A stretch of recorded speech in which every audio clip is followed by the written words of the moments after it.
Hey guys, welcome back. This is Mike in the Recovery Lab. We're going to do another video, manual therapy video for you guys today. This time I have a very special guest. This is Carmine. Say hi, Carmine. Hi, yes, too. So this is a really interesting case. I'm going to continue this baseball arm care series, and Carmine's very unique because he's extremely hypermobile. And the way you manage a hypermobile athlete is going to be very different from the way that you manage a hypomobile athlete or somebody more on the middle of that spectrum. So when Carmine first came to AMP and we did our thorough evaluation, he is a 9 out of 9 on the Baton score. Okay, he's hypermobile in both elbows, both knees. He can bend his pinkies past 90. He can touch his thumb to his wrist. I mean, he is the classic hypermobile baseball player. He's got an extremely flat thoracic spine. He's got mobility for days. So the first thing that we did with Carmine was stop stretching. Right then and there, when he first signed up, we stopped the bleeding by just, really started working on not stretching and really start working more on the stability end of the spectrum. So coming on over to the board here, I put up here this continuum of, kind of how we treat and train our hypermobile versus our hypomobile athletes, right? So, here's Carmine, obviously towards that hypermobile end. He's probably really right at the edge here. And if you continue to kind of go down that route of stretching things out and really working on a lot of mobility when you're this hypermobile athlete, what you do is you kind of cross over into the dark realm of being unstable. And that's kind of the problem he's really dealt with over the last couple of seasons, has been the shoulder's been so unstable that the humeral head is just kind of knocking around in that socket. But more importantly, as he externally rotates, it translates forward a lot. So he does feel tightness in his rotator cuff, but that rotator cuff is just going into spasm to try to prevent that anterior translation, and the result has been kind of like really cranking on his bicep tendon. He had a labral tear, a slap tear in the front of his shoulder, so he's had surgery for that. But then even after the surgery, he still was having this issue because he had never really addressed the root cause, which is exactly what we're doing now. So our job, my job as his athletic trainer, is to kind of bring Carmine closer to the middle. So the way that we address his issue is really to work on a lot of stability work with him. We do a lot of positional breathing work with him, and obviously his strength work. Versus some of our athletes that maybe are more hypomobile, right? They're a little bit more tightly wound. Going past that, that's when you start to slip into that contracture, where you don't have enough range of motion in joints to do whatever athletic activity you're trying to do. So with these athletes, obviously the same thing. We're trying to do more mobility work to bring them closer to the middle. But with Carmine, our goal is now going to be to kind of transition him into a little bit more of a stability-based program, so that when he is throwing and he's acquiring that external rotation over the course of a season, it doesn't cross over into being unstable. So what you're going to see today is kind of the manual therapy approach that I use with Carmine, even though he's not technically tight. Okay, he does like I said, he experiences some spasm in his rotator cuff. So you're going to see me release that today. I'm going to work on his posture. Okay, I'm going to work on just his tissue quality in general. So the reasons why we choose these certain soft tissue techniques is not because I'm trying to create length or loosen him up per se. It's really to kind of tone down those trigger points and tone down those overactive muscles that are preventing him from gaining more stability and gaining more strength and really normal function in that shoulder girdle. So without further ado, we're going to head to the table and start working on Carmine. So the first step I take with Carmine, after his evaluation, his posture was okay. It wasn't the best. He had a little bit of anterior scapular tilt. So what I usually start with Carmine is working on some like pec minor release, some subclavius release. I do work on his bicep to just improve the tissue quality. This bicep tendon's kind of taken a beating over the last couple of seasons. So, what I like to do is just kind of work through this tissue, really more for improving his tissue quality. And this is a way for me to kind of release some of these trigger points without having him stretch. Okay, so Carmine really doesn't have any stretching in this program anymore. So really what we're going to do is just kind of start with just generally working on. I can feel, if you can get in here close, you can see I can snap over like this pec minor and this subclavius pretty well. So after he does throw, his body tends to kind of go into that default like trigger point, default setting of having like kind of these knots and these tightly bound muscles. But again, he's not tight. He's very, very loose. As you can see, you can kind of hyperextend here. And this shoulder really kind of moves all around pretty easily. So again, it's a double-edged sword. These athletes with hypermobile joints are going to be more prone to things like, capsule issues, tendon issues, just joint sprains in general, versus your hypomobile athletes will probably be a little bit more prone to like things like muscle strains, tendon tears, tendonitis, that kind of thing. Not to say that you can't get that on this end of the spectrum, but it's just like what you'll commonly see. So as I work on him in that, horizontal adduction, now I'm going to work him in external rotation. The key here is I like to keep Carmine's elbow kind of above his shoulder. Keep that shoulder and scapular plane where he's got really good congruency between the ball and the socket. I mean, if you look down at his knees right now, you can even see, look how hyperextended that left knee is the way he's sitting. So like this is the kind of stuff where, more stretching isn't the answer. And, these things can be deceiving at first glance, which is why we like to spend a lot of time evaluating and getting to know our athletes in the beginning. And then it allows us to kind of really be specific with them in terms of not only their manual therapy interventions, but also their training programs. So Carmine is a pitcher, obviously, like we said in the beginning. So I do like to do a little bit of Graston work, a little bit of elbow work on his forearm flexors. Again, not for mobility, just a little bit of preventative tissue quality work. Bring some blood flow to the table. If you really get into these tissues and work on them proactively, you'll find that your athletes are way less injured over the course of a season. Right now I'm just doing some like really light bicep release. I'm just kind of creating some blood flow. And actually his tissue quality is really improved. How long have we been doing this now? Pretty much since January, yeah. At least once a week. Sometimes, during the season it wasn't always easy to get him in here consistently, but for the most part, we must have at least 12 hours of tissue work in him since January. If you do like the aggregate time. So we definitely put the time in to give Carmine what he needs, and his arm has definitely felt a lot better, and his velocity is starting to come back. So now I'm just kind of working in his forearm flexors. You've probably seen me do this before in some of my other videos. Again, not for the purpose of mobility, just to kind of create blood flow around this area and improve his tissue quality. How does that feel, all right? Not bad, right? Get to that pronator.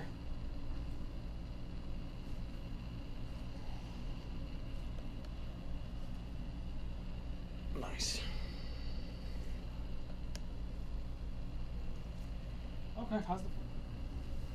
All right, so now we're gonna get into some light Graston work. In season, I really, with my pitchers, man, I really prefer to work on them at least once a week, if not twice a week, okay? So kind of the strategy that I take in terms of like manual therapy prevention work for baseball players is, let's just say he started within that first 36 hours post throwing or post pitching in a game. I really like to do some light Graston work just around kind of the hot spots, right? Like the elbow, the forearm flexor, pronator bundle. I'll do some light strumming over his UCL just to kind of, again, create some blood flow, but also stimulate that fibroblastic production. Line up all these collagen fibers in the same direction. And this is performance enhancement, man. His tissues are going to start to respond to this at a cellular level. And over the course of the season, we're able to get a little bit stronger and just stay healthy. All right, and then we'll work up into his bicep.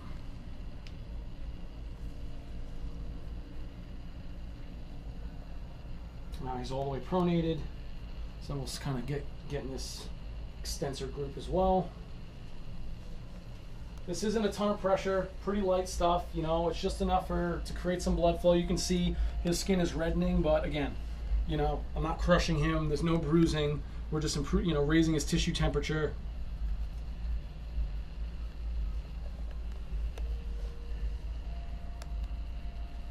Same thing, I'll lay him back into that external rotation. Again, you can really see, like Carmine can really lay this thing back. All right, so we're gonna just do some light Graston over the pec.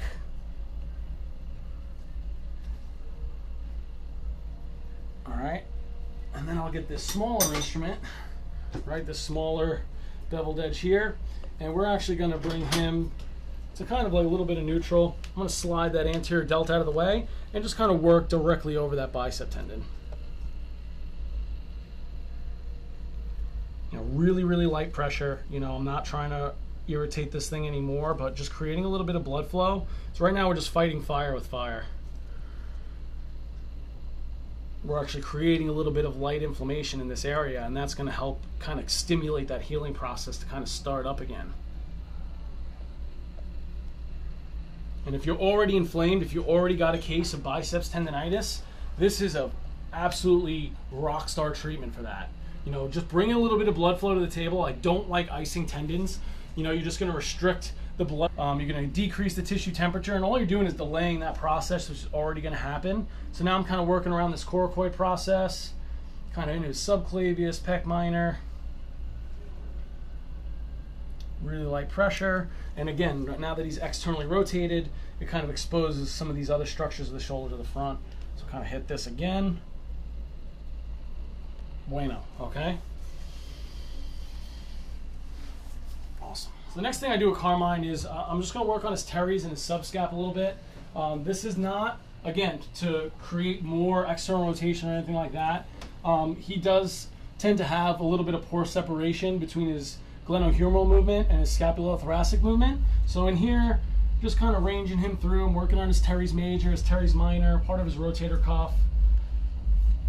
Not a ton of pressure. It's just kind of pin and glide, right? Keeping the shoulder and scapular plane, right? Pin and glide, pin and glide.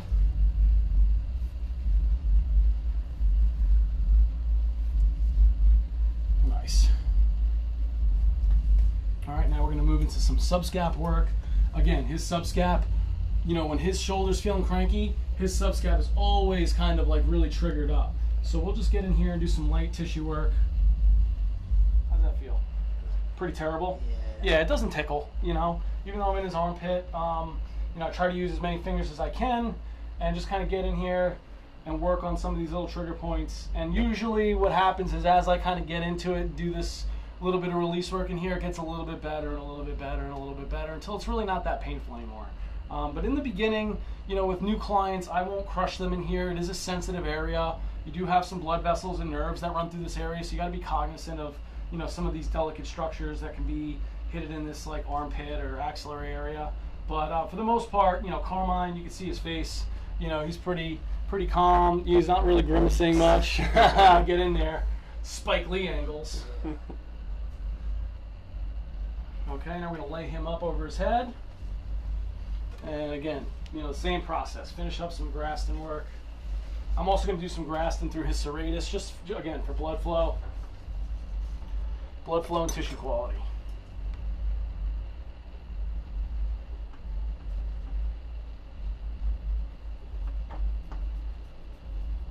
Nice.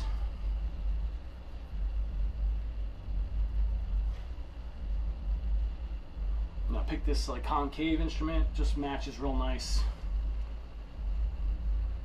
Kind of get up in there. Okay, so again, if you've seen any of my other videos, some of my other arm care videos, you know, very similar process. Okay, but again, tissue quality is probably one of those things that's universal in terms of sports performance and injury prevention. You know, the better his tissue quality is, the more resilient he's going to be. You know, so this is our opportunity to release some of these triggers that are preventing proper function, and then that way he can go in the, when he goes in the performance center and does his corrective exercises, his tissue is acting in a more normal state, and it gives, you know, a neurological window in which he can kind of impart some stability on that shoulder.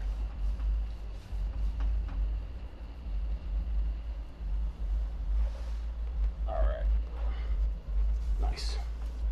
All right, Carmine, let's sit on up, face the board there. Exercise. Exactly right. So now this is where things start to get a little bit more specific to Carmine's condition. You know, you can see if you kind of come in here, and Carmine's got a really bad habit of really kind of like almost subluxing his own shoulder, because it almost feels, it's like scratching a scab. It kind of feels better for him, but he's really not making things better, right? We know that now. Okay, but you can see like this infraspinatus, it's really snappy and ropey, okay? And whenever Carmine kind of complains about like that anterior, like you can see I'm snapping over it pretty easy. It's like a, you know, it just feels, this tissue just feels like it's in distress right now. So anytime he does like really high exertion throwing or he pitches an outing, this thing tends to get really spazzed up. And again, this is his body creating some tension to try to protect or to try to like in a last-ditch effort to kind of create or impart some stability to this glenohumeral joint, right? So this is what we call the parking brakes, okay? So when the regular brakes fail and the eccentric control of this rotator cuff starts to kind of lose its ability to control the humeral head in the socket, then you go into that parking brake mode where these things all kind of get really locked up and gnarly, okay? So what we're gonna do is we're gonna work as a team, okay? So obviously Carmine has been coached up on this in the past, right? So Carmine, we're gonna start, you know, big chest. Now let's start with the arm, elbow down at the side, externally rotated, okay? So basically what I'm gonna do is I'm gonna provide the pressure and Carmine's gonna provide the movement. Okay, so this is more of like your classic like active release technique for like an infraspinatus. So if you kind of get in here nice and close, I'll try to get out of the way so I'm not in the way here. But what you'll see is go ahead and start rotating down. I'm really not moving my fingers much. All right, and then back. But it looks like I am, okay? So what he's doing, it's again, not a pin and stretch, but he's ranging into internal rotation as I kind of load that tissue and I load these trigger points. Go ahead. A couple more, okay? Call from network input. One more, okay, bud? Okay, cool. So now I'm going to bring Carmine into this 90-90 position, okay? And this is kind of really getting more sport specific, okay? This is the position his shoulder has to be in when he throws, all right? So what I'm going to do is kind of the same process. I'm going to get up into this teres and infraspinatus. Again, rotate it straight down, Carmine.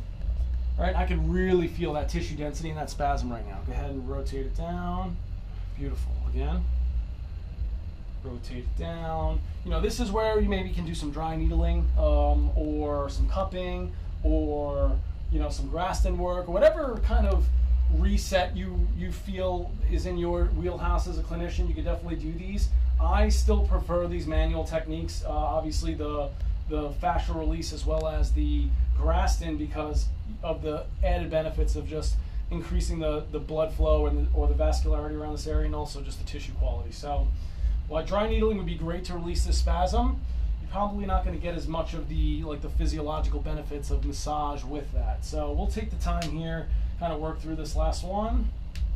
Beautiful. Now we're going to go, again, let's go into that forward flex position. Okay, so now we're kind of rotating into this impingement position, but again, this kind of puts his cuff on a little bit more length, right?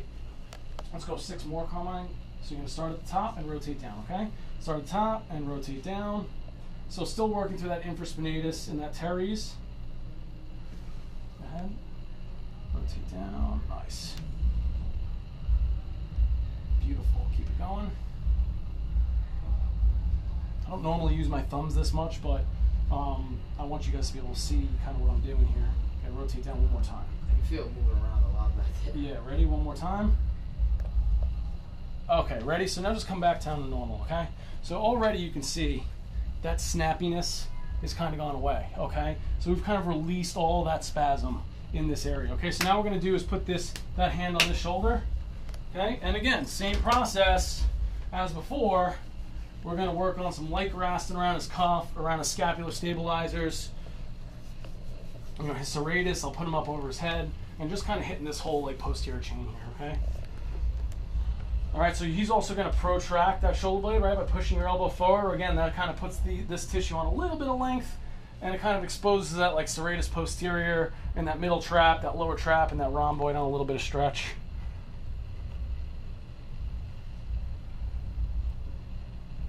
Nice. And we're kind of going for that hurts so good, you know, type of feeling here. And we're really going to get up into that rotator cuff.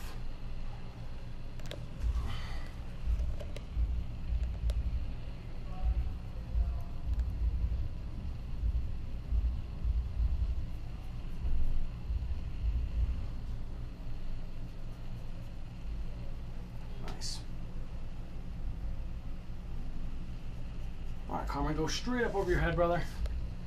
Okay, you're gonna relax this one. Just put this one right here. Okay, and again, I'll put him up over his head. Again, it just exposes that subscap a little bit better, and I can kind of use this concave instrument to kind of tie all this Graston work into his lat. Okay, so his lat's on a little bit of length, and I can kind of work down into the meat of his lat here. Again, really for blood flow. Just kind of releasing any restricted or fibrotic tissue you might have. Nice.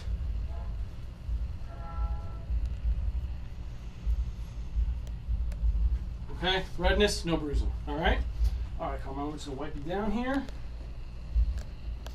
All right, so now we're going to work on some manual resistance and corrective exercises on the table. Okay, so Carmine has his program that he works on in the gym, but when I see him, I also like to spend some time doing some manual resistance. It gives me a chance to kind of assess his stability and his strength, and also it gives us an opportunity to really kind of make our strengthening and our stability work really that breathing technique. So you're all right. So quadruped belly lift is the first thing I like to do with him. He's got a really flat spine. Okay. When I first met him, he also struggled with like that upward rotation and protraction of his shoulder blades. So what he's going to do is the first thing, and this is his first thing he does for his like pre-lift warm-ups as well as his pre-throwing warm-ups. Go ahead and go with that full flexion.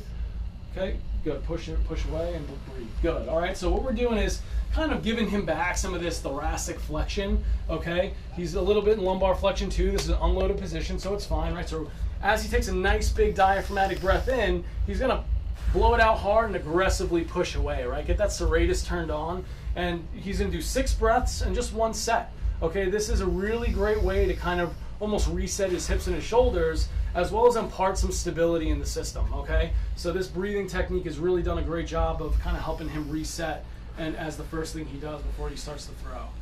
Okay, 2 more. And exhale. Nice.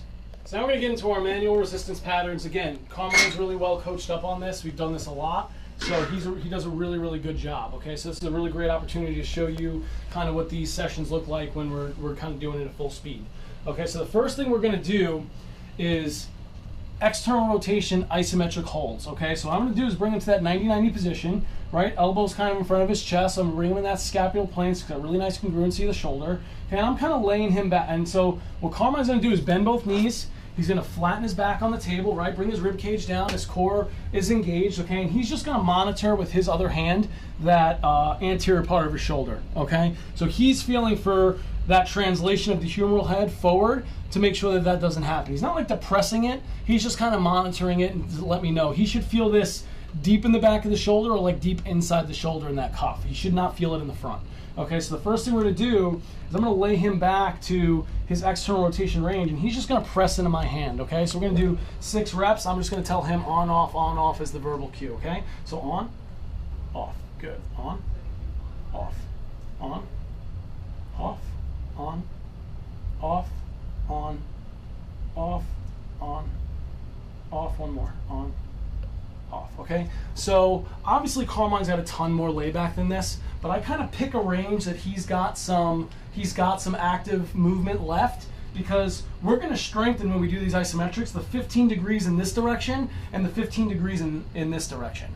Okay, so this is where band work can kind of struggle. If you're doing band work, the band gets tighter or stronger as you externally rotate when you're at your weakest point. So the goal here is to get his passive range and his active range as close together as possible so that he's got really good control over his glenohumeral movement. Okay, so let's now we're going to do external rotation eccentrics. Okay, so basically what's going to happen is I'm going to resist him very lightly in this concentric phase, and he's going to slow me down as we come back up to this starting position. Okay, so I'm just going to kind of match my pressure to what his strength is, and this gives us the ability to really start eccentrically loading his cuff. Okay, so we start here. Go ahead, give me 6 more.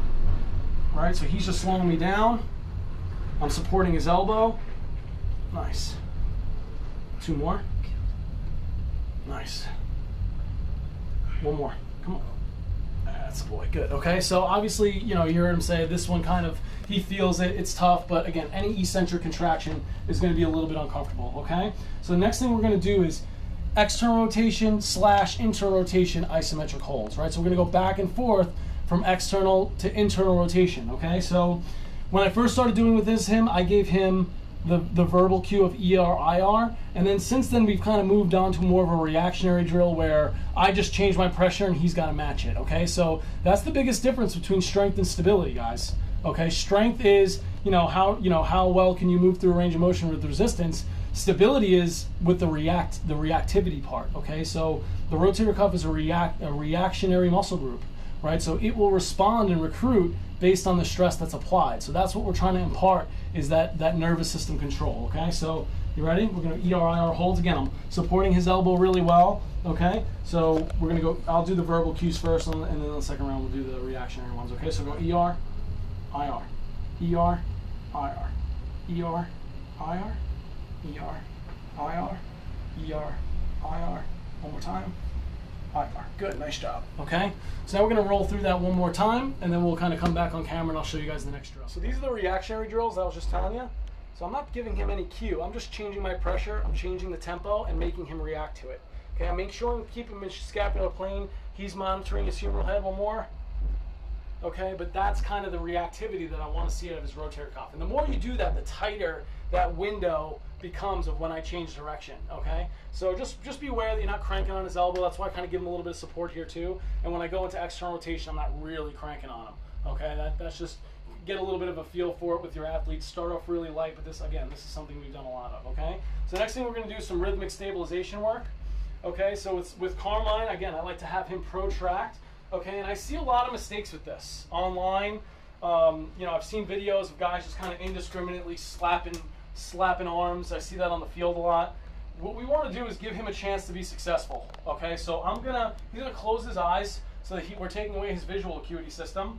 Okay, and I'm just gonna kind of push, but I'm gonna give him a chance to kind of feel my pressure and respond to it. Okay, and then as he does better, I'll do it a little bit quicker. Okay, I'll change it up. I'll go towards his wrist, right? His arm's a lever now. I'll go down towards the elbow. So I'm changing the severity of the stimulus in the shoulder for him to respond to. Good, relax, nice. Okay, now we'll go to that 90-90 again, that layback. Hold that position, Carmine. Okay, he's gonna make a fist, right? Just to kind of get that medial, the forearm flexors kind of switched on, protect his elbow. We're gonna do the same kind of deal, okay? I'm gonna give him a little bit of an external, internal, right? Different stimulus, abduction, adduction. His job is just to kind of maintain that stability. Nice, good, relax, nice, okay? One more round. Again, I like him to protract because it gets that serratus involved and gets that really nice congruency on his rib cage, so go ahead and push there. Nice. Beautiful. Beautiful, attaboy. Good, nice, okay? Relax. Last one here, hold.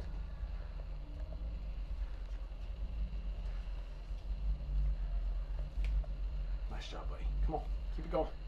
Nice. Come on, keep it going. Beautiful, awesome. Okay, sit on up. All right, and we're gonna finish him off. We're gonna rock tape you today, or? Yeah, might as well, okay? So here's what we're gonna do. He's gonna throw this week, so we're gonna kind of finish Carmine off with a nice little rock tape application, specifically to kind of help him prevent that anterior translation. So I'm gonna just go through the steps, clean them off real quick, and then we'll get back to you guys when we're ready to apply the tape. So what I'm doing is just kind of measuring this tape out so that I can prep it for him.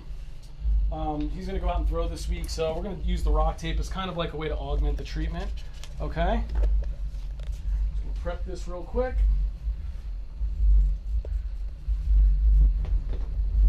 It's a very similar type of tape job that I would do with somebody with biceps tendonitis, but because he's a throwing athlete, the way I apply it for Carmine is very, very specific. Okay, so here's what we're gonna do. A three-piece application here. So the first thing we're gonna do is this bicep assistive strip, right? So you're gonna go in that full kind of extension, rib cage down, look the other way. We're gonna extend his wrist. Just make sure there's no. It's not come forward. That's it. So we're not gonna let that thing come forward, right? What I like to do with Carmine is actually I'll anchor this kind of on his forearm flexors. And the reason I like to do that is it kind of, you know, again, it crosses that elbow joint. So when he's throwing, he gets a little bit of support through that elbow too. Is it going to prevent a huge amount of valgus stress? Obviously not. It's elastic tape, but it definitely feels good for him. It stimulates his nervous system. All right, I'm going to give him a little bit of stretch on this tape. All right, like maybe 25%. Anchor it right up at that deltoid. We're just going to rub this down so it sticks nice and well.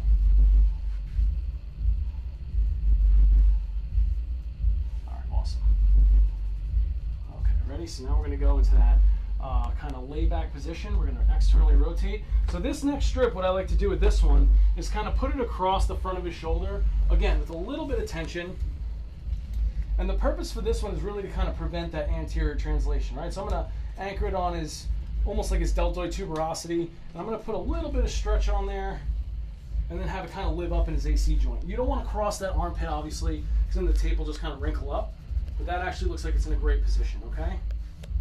And the last one we're gonna do is he's gonna go into like this internal rotation position, okay? And he's gonna protract that shoulder blade again. And this last one, right, he's internally rotated, I'm going to anchor this on his middle trap. I'm going to go across his infraspinatus and try to match that tape right on his deltoid tuberosity, okay? So this strip is kind of going to assist him in that deceleration phase where he's throwing, and it's going to kind of give this infraspinatus and these external rotators a little bit of help as they kind of eccentrically lengthen in his throwing motion.